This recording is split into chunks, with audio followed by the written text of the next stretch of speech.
नमस्कार दोस्तों, welcome to Meera physio, a pain India chain of physiotherapy clinic. तो अभी तक के टॉपिक में मैसेक्टॉमी में हमने देखा है कि मैसेक्टॉमी क्या होता है। अब हम ये जानेंगे। ब्रेस्ट देखा, ब्रेस्ट का कैंसर देखा, उसके रिस्क फैक्टर देखे, कॉज देखा, साइन सिम्टम देखा, प्रिवेंशन देखा, डायग्नोसिस देखा।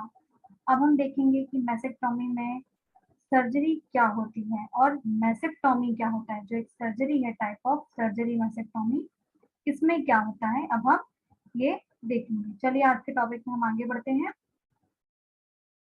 तो सर्जरी में क्या होता है, ब्रेस्ट कैंसर को रिमूव कर दिया जाता है। इसके बहुत सारे टाइप हैं।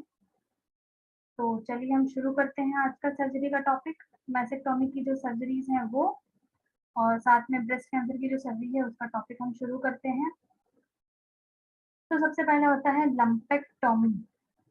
लंपेक्टॉमी में क्या होता है, जो आपका ट्यूमर है, जो आपका कैंसरस सेल ने मिलकर जो ट्यूमर बना दिया है, उसको बाहर निकाल दिया जाता है।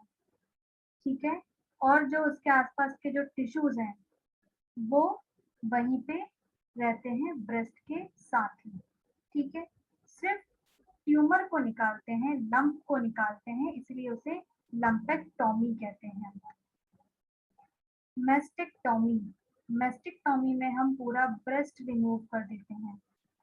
कभी कभार सिंगल ब्रेस्ट, कभी कभार दोनों ब्रेस्ट, दोनों ही रिमूव कर दिए जाते हैं। अब आता है सेंटिनेल नोड बायोप्सी। इस सर्जरी में हम कुछ लिम्फ नोड जो होते हैं, जो कि ड्रेन करते हैं, ड्रेनेज रिसीव करते हैं, उनको निकाल देते हैं। अगर उस नोड्स में इंफेक्शन हो गया है, वो ड्रेन नहीं हो रहे हैं, ट्यूमर सेल्स पहुंच चुके हैं वहां पे, कैंसर सेल, तो वहां से उनको हम रिमूव कर देते हैं। ठीक है। फर्दर इसको टेस्ट के लिए भेजा जाता है कि इसमें कैंसर सेल है या नहीं है। बट अगर ये ड्रेन के सिस्टम में अफेक्ट करा है कैंसर, तो हमें लिम्फ नोड्स को वहां से निकालना पड़ता है। अब आता है हमारा एक्सिलरी लिम्फ नोड डाइसेक्शन। अगर नोड्स रिमूव कर दिए हैं और बायोप्सी के लिए उन्हें भेज दिया गया है, तो एडिशनल लिम्फ नोड अगर रिमूव करने पड़ रहे हैं जिनमें कैंसर सेल के चांसेस हैं, तो वो इसको एक्सिला के साइड के लिम्फ नोड को रिमूव कर दिया जाता है। फिर आता है कॉन्ट्रालैटरल प्रोफाइलैक्टिक मैसेक्टॉमी। ब्रेस्ट कैंसर में ये सिर्फ वन साइड ब्रेस्ट कैंसर का जो हमारा रिमूवल होता है उसमें करते हैं हम ये।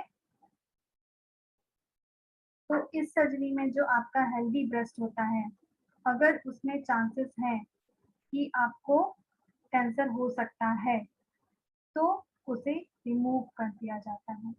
वैसे नॉर्मली दोनों ब्रेस्ट में चांसेस होते हैं कैंसर डेवलप होने के, पर जो ज़्यादा अफेक्टेड होता है उसको वहाँ से निकाल दिया जाता है। दूसरे वाले में अगर रिस्क में है तो दोनों को वहाँ से निकाल दिया जाता है ब्रेस्ट सर्जरी में, ब्रेस्ट कैंसर की सर्जरी में।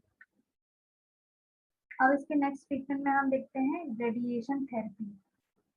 हाई पावर थेरेपी जो होती है, रेडिएशन थेरेपी में यूज करते हैं। इसमें रेडिएशन बीम जो होती हैं वो टारगेट की जाती हैं आपके कैंसर सेल में, कि वो कैंसर सेल को हम खत्म कर दें through the high power beam से। रेडिएशन की जो हाई पावर बीम थेरेपी है उसके थ्रू हम कैंसर सेल को मार डालते हैं। ठीक है। ये जो रेडिएशन ट्रीटमेंट होता है वो बाहर एक्सटर्नल बीम रेडिएशन से होता है। ठीक है।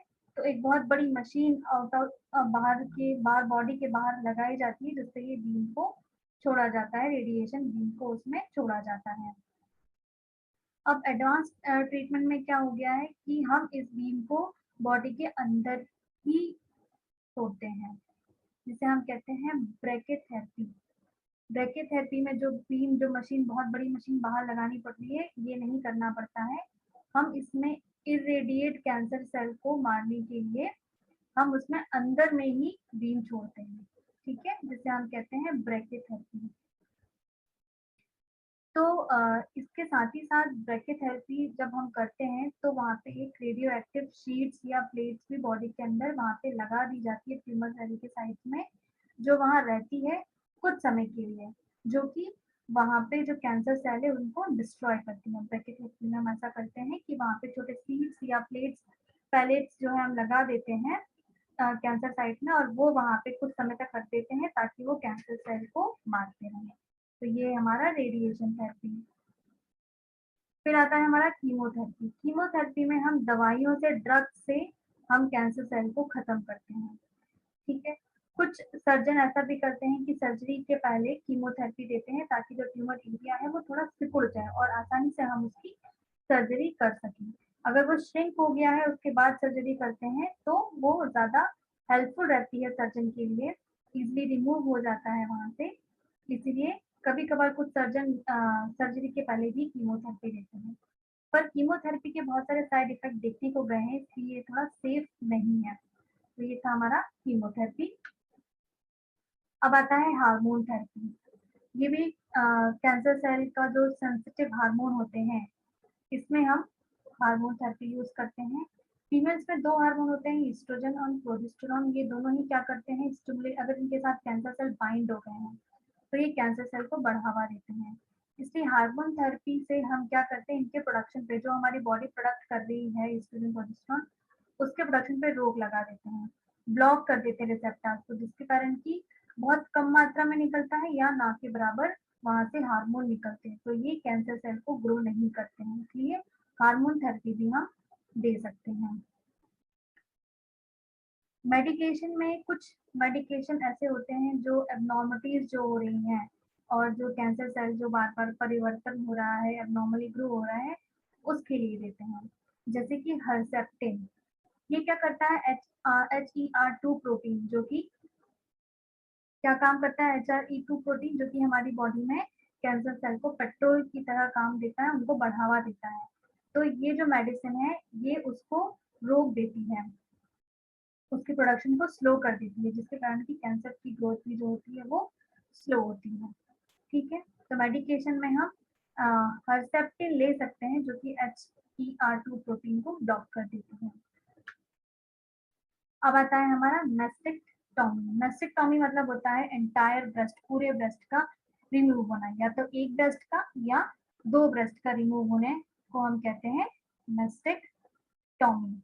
मेस्टेक्टॉमी जो होता है एक कंजर्विंग सर्जरी होती है जो कि आपके ब्रेस्ट को रिमूव कर देती है।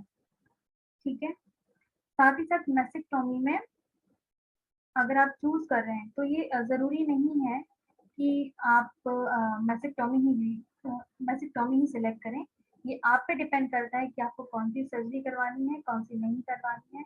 बट जो मेस्टेक्टॉमी है इसके ज़्यादा आपके चांसेस रहते हैं सेफ साइड के, कि ये ज़्यादा सेफ रहती है आपकी मेस्टेक्टॉमी।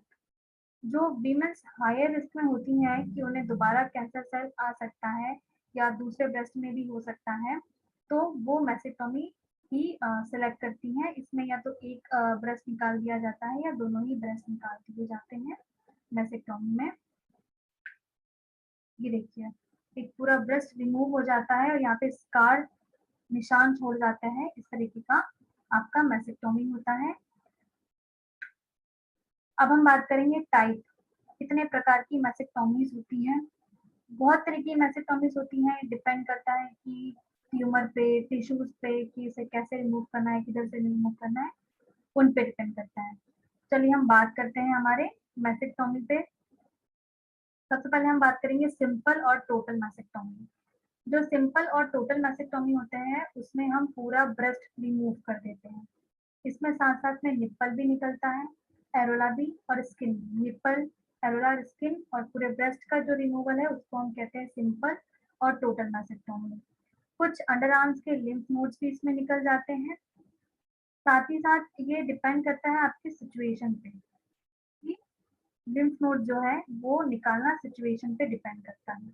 और इस सर्जरी के बाद आप नेक्स्ट डे भी घर जा सकते हैं, डिपेंड करता है आपकी कंडीशन पे। फिर आता है स्किन स्पारिंग मेस्टेक्टॉमी। इस प्रोसीजर में स्किन जो होती है वो इंटैक्ट रहती है ब्रेस्ट के, सिर्फ ब्रेस्ट टिश्यू को निकाला जाता है, निप्पल और एरोला को रिमूव किया जाता है। जो अमाउंट होता है ब्रेस्ट टिश्यू के रिमूव होने का वो उतना ही होता है जितना कि हम मैसेक्टोमी के टाइम पे निकालते हैं। और साथ ही साथ इसमें जो टिश्यू, जो इम्प्लांटेड टिश्यू जो रहते हैं, अंदर पार्ट जो रहता है, वो इस सर्जरी के टाइम पे रिकंस्ट्रक्ट कर दिया जाता है और उन्हें वैसा ही छोड़ दिया जाता है। सिर्फ वहां से हमें ब्रेस्ट सेल को निकालना रहता है, बाकी का जो टिश्यू है वो वैसे का वैसा ही रहता है। ये रहा स्किन स्पारिंग मैसेक्टोमी। राउंड में निकाल सकते हैं आप, स्मॉल एलिप्टिकल में निकल सकता है, पेरिफेरल में निकल सकता है इंफीरियर एक्सटेंशन के साथ या लेटरल एक्सटेंशन के साथ। ये कुछ स्किन स्पारिंग मैसेक्टोमी के इंसिजन के टाइप होते हैं। कुछ विमेन्स जो होती हैं वो प्रेफर करती हैं स्किन स्पारिंग मैसेक्टोमी, क्योंकि इसमें ये एडवांटेज होता है कि कम जो निशान जो रहता है ब्रेस्ट की सर्जरी का वो इसमें थोड़ा कम रहता है और ब्रेस्ट जो होता है वो नेचुरली ही दिखाई देता है। पर ये सुटेबल नहीं है ज़्यादा लंबे या ज़्यादा बड़े ट्यूमर के लिए। ठीक है, अगर बहुत बड़ा ट्यूमर है तो ये सर्जरी उसके लिए सुटेबल नहीं है। इसमें लोकल कैंसर के वापस आने के चांसेस जो होते हैं मैसेक्टोमी में बढ़ जाते हैं। इसलिए स्किन स्पारिंग मैसेक्टोमी में वापस से आने के कैंसर जो है, वापस आने के चांसेस जो होते हैं वो बढ़ जाते हैं। Nipple sparing mastectomy. Nipple sparing mastectomy में variation of skin sparing mastectomy होता है। इसमें जो क्या करते हैं, जो ब्रेस्ट टिश्यू होता है वो रिमूव होता है, स्किन और निप्पल इसमें लगा हुआ रहता है, रिकंस्ट्रक्ट उसे कर देते हैं हम। स्किन स्पारिंग में निप्पल भी निकल रहा था, एरोला भी निकल रहा था, ब्रेस्ट वहीं का वहीं था, पर इसमें निप्पल और स्किन दोनों उसी जगह पे रहेंगे। सर्जन क्या करता है, निप्पल या एरोला के नीचे से ही ब्रेस्ट टिश्यू को निकाल दिया जाता है और इस प्रोसीजर के टाइम पे ही कैंसर सेल को चेक करके उसको रिमूव कर देते हैं और बाकी का जो एरिया बचा हुआ है निप्पल और स्किन उसको वापस से वहां लगा देते हैं। पर अगर कुछ टिश्यूज भी इन्वॉल्व है निप्पल में, कैंसर सेल टिश्यूज, तो निप्पल भी निकालना पड़ता है। और अर्ली स्टेज का जो कैंसर अगर डिटेक्ट हो गया है उसके लिए निप्पल स्पारिंग मैसेक्टोमी जो है वो बहुत ज़्यादा सही रहती है। साथ ही साथ इसमें जो कैंसर होने का दोबारा रिस्क जो होता है वो थोड़ा कम रहता है अगर अर्ली स्टेज में डायग्नोज हो जाए और उसी टाइम हम सर्जरी कर दें निप्पल स्पारिंग मैसेक्टोमी, तो उसमें सेकंड रिकरेंस आने के चांसेस जो होते हैं वो कम होते हैं। साथ ही साथ अर्ली स्टेज के लिए ही ये बेनिफिट है, ज़्यादा लंबे टाइम तक स्टेज 2 या 3 है तो उसके लिए ये बेनिफिशियल नहीं है। जैसे कि हर सर्जरी में रिस्क होता है, वैसे ही मैसेक्टोमी में कुछ रिस्क होते हैं। इसके बाद निप्पल का जो ब्लड सप्लाई है वो ज़्यादा अच्छा नहीं रहता है, जिसके कारण कि आसपास के जो टिश्यूज होते हैं वो श्रिंक हो जाते हैं, डिफॉर्म हो जाते हैं, बहुत झुर्रियों जैसे हो जाते हैं, कुछ अजीब बनावट हो जाती है उनकी। और मैसेक्टोमी के टाइम पे नर्व भी कट हो जाती है, इसलिए जो हमारे निप्पल की फीलिंग होती है, जो ब्रेस्ट की फीलिंग होती है वो भी चली जाती है। जिन वीमेंस के बहुत बड़े ब्रेस्ट होते हैं उन वीमेंस में जो उनका निप्पल होता है वो ऐसा लगता है कि वो जगह से बाहर हो गया है, अलग दिखता है। जब वापस से हम ब्रेस्ट को जोड़ते हैं, जैसे अगर स्किन स्पारिंग में हुआ तो उसमें निप्पल निकल गया, पर निप्पल स्पारिंग में निप्पल कनेक्ट रहता है, तो उनके अगर बड़े, जिन वीमेंस के बड़े ब्रेस्ट होते हैं अगर उसमें हम निप्पल स्पारिंग करते हैं तो निप्पल अलग ही तरीके से बाहर निकल के आता है आफ्टर दी ब्रेस्ट की कंस्ट्रक्शन के बाद। तो वो एक अलग ही लुक में नजर आता है जो कि देखने में सही नहीं लगता है। कुछ डॉक्टर जो होते हैं वो सर्जरी के टाइम पे बेस्ट ये रहता है कि आप मीडियम साइज का अगर ब्रेस्ट है तो आप निप्पल स्पारिंग सर्जरी ही करवाएं। कुछ स्कार वहाँ पे छूट जाते हैं, निशान वहाँ इस सर्जरी के बाद भी, जैसे हर सर्जरी में होता है, इस सर्जरी में भी वहाँ पे निशान जो है वो छूट जाते हैं आफ्टर दी मैसेक्टोमी। कभी कभार ये बहुत हार्ड होते हैं, देखने में भी अच्छे नहीं लगते हैं, तो इस तरह के कुछ स्कार्स वहाँ पे छूट जाते हैं। अगर वहाँ पे स्किन स्पारिंग या सिंपल मैसेक्टोमी हुई है तो वापस आने के जो चांसेस होते हैं कैंसर के वो भी बढ़ जाते हैं। साथ ही साथ कुछ इम्प्रूव जो टेक्निक्स अभी आ गई हैं, अगर उनकी मदद से हम निप्पल स्पारिंग मैसेक्टोमी करवाएं या कोई दूसरी भी मैसेक्टोमी करवाएं तो वो जो है उनके चांसेस कम होते हैं कि दोबारा से कैंसर हमें ना हो। इसलिए जब भी आप सर्जरी करवाएं अपने ब्रेस्ट की, तो सही तरीके से कंसल्ट करके सही सर्जरी का मेथड चूज करके ही आप अपनी सर्जरी करवाएं। मैसेक्टोमी से ब्रेस्ट को हम निकाल के कैंसर के ग्रो होने के चांसेस खत्म कर देते हैं। पर अगर दोनों ब्रेस्ट निकल गए हैं तो ये जो रिकरेंस आने के जो चांसेस होते हैं वो बहुत ही कम हो जाते हैं। अगर सिंगल ब्रेस्ट निकला है तो उसके चांसेस रहते हैं कि दूसरे ब्रेस्ट में कैंसर हो सकता है, पर अगर दोनों ब्रेस्ट निकाल दिए हैं तो इसके चांसेस भी थोड़े कम हो जाते हैं। अब आता है मॉडिफाइड रेडिकल मैसेक्टोमी। मॉडिफाइड रेडिकल मैसेक्टोमी में हम कंबाइंड मैसेक्टोमी करते हैं, यानी कि सिंपल मैसेक्टोमी भी करते हैं, साथ ही साथ लिम्फ नोड जो रहते हैं अंडर आर्म्स के पास उनको भी रिमूव करते हैं। ठीक है, पूरा हमने स्किन, निप्पल, एरोला सब रिमूव किया, साथ ही साथ अंडर आर्म्स के लिम्फ नोड भी हमने रिमूव किए। ये होता है हमारा मॉडिफाइड रेडिकल मैसेक्टोमी। फिर आता है हमारा रेडिकल मैसेक्टोमी। ये बहुत कम होता है, रियरली किया जाता है। इसमें आपका सर्जन जो है एंटायर आपका ब्रेस्ट निकाल देगा, अंडर आर्म्स के लिम्फ नोड निकाल देगा, साथ ही साथ आपकी जो मसल है, पेक्टोरल मसल, चेस्ट वॉल की मसल है, उसको भी निकाल देगा। ये बहुत कम होती है। तो ये जो होती है सर्जरी, ये अपना मॉडिफाइड रेडिकल मैसेक्टोमी का ही टाइप होता है, जो कि ज़्यादा इफेक्टिव भी होती है और इसके कुछ साइड इफेक्ट भी रहते हैं।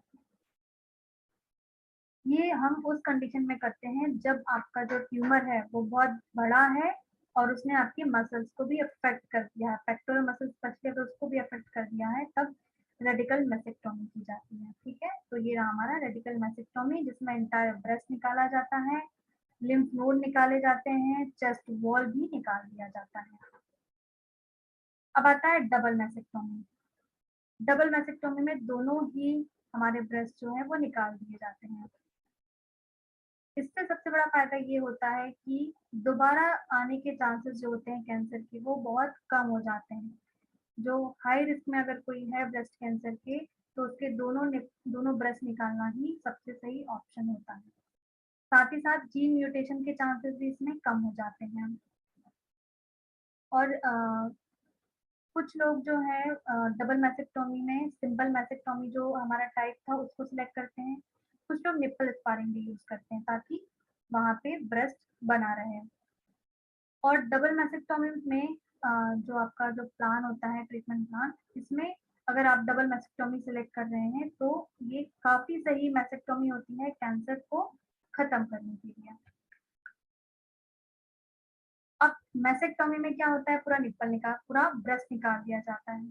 तो फीमेल्स में ब्रेस्ट के लिए थोड़ा सा रहता है कि शी वांट ब्रेस्ट, क्योंकि वो उनके ऊपर जचते हैं, उनका लुक है वो। ठीक है, तो कुछ वीमेंस मैसेक्टोमी के साथ साथ उसका रिकंस्ट्रक्शन भी करवाती हैं अपने ब्रेस्ट का। कुछ वीमेंस बाद में करवाती हैं, कुछ सर्जरी के टाइम ही करवा लेती हैं।